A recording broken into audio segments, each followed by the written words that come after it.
They've been called the sleeping giant of world football, but it's been a slow struggle for India to wake up and take its place as a regional, let alone global football force. In a bid to move forward, the country has looked to its past. In January, India welcomed the return of former head coach Stephen Constatine to take charge of the national team once again. It's very good to be back in India. I had a great time the last time around, and I plan on having a great time this time around as well. Englishman Constatine is back in India after 10 years on the road. During that time, he's managed national teams in Malawi, Sudan, and most recently, Rwanda. It's a colourful coaching CV, and he's noticed some changes in that time. The playing surfaces are much improved. The players coming are more aware of what's happening.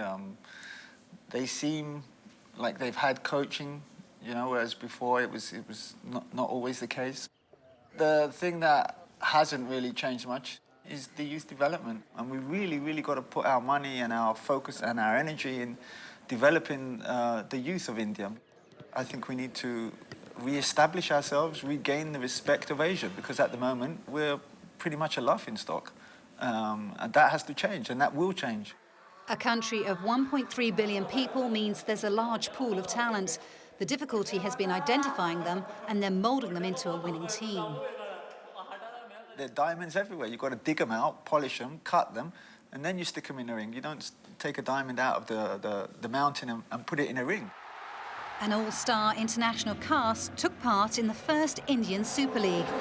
And some local talent came to the fore, like defender Sandesh Jingan. His performances for Kerala Blasters earned him the Emerging Player Award. ISL was a really good experience for me.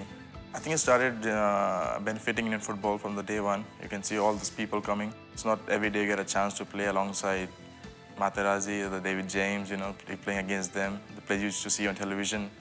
So when you're standing around Del Piero, Robert Pires, it's a new experience, and I learned a lot. So I hope to carry all this experience with me.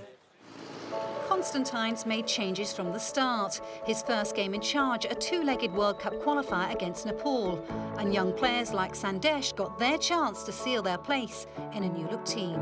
As a player, the first thing is to regularly play for a country. So from a personal ambition is, I want to be the most capped player of Indian team. I want to captain the national team for the maximum times. My first priority is, of course, I want to move abroad, because I think it's the right age to go. You know, I can learn football and be a better player and help my country as well. Lofty but not altogether unrealistic ambitions.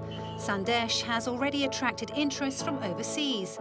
But the immediate aim for the Punjabi defender is to further his country's World Cup hopes. India have yet to compete in the FIFA World Cup finals. But with plans to increase the number of finalists, there's cause for optimism. I think it's very important to try and get there. Every nation in the world wants to go to a World Cup. The fact that they're making it 40 now, I think is a good thing. India kept the dream alive thanks to 2 goals from Sunil Chetri in the first leg in Guwahati, meaning they take part in the second round of qualifiers, in a group with Oman, Iran, Turkmenistan and Guam. You should always aim for the sky. So it's, of course, the World Cup in Russia. But I think more important, we need to perform regularly good football in Asia. You start playing big countries like Australia, Japan, you know, get the confidence in, start playing good football. And we need to be like the big guns in Asia. The qualifiers started last week with a narrow defeat to Oman. So now, can that sleeping giant wake up? It doesn't mean anything. I really don't understand. Possibly we're not sleeping and we're in a coma. And we need to wake the hell up. And we will.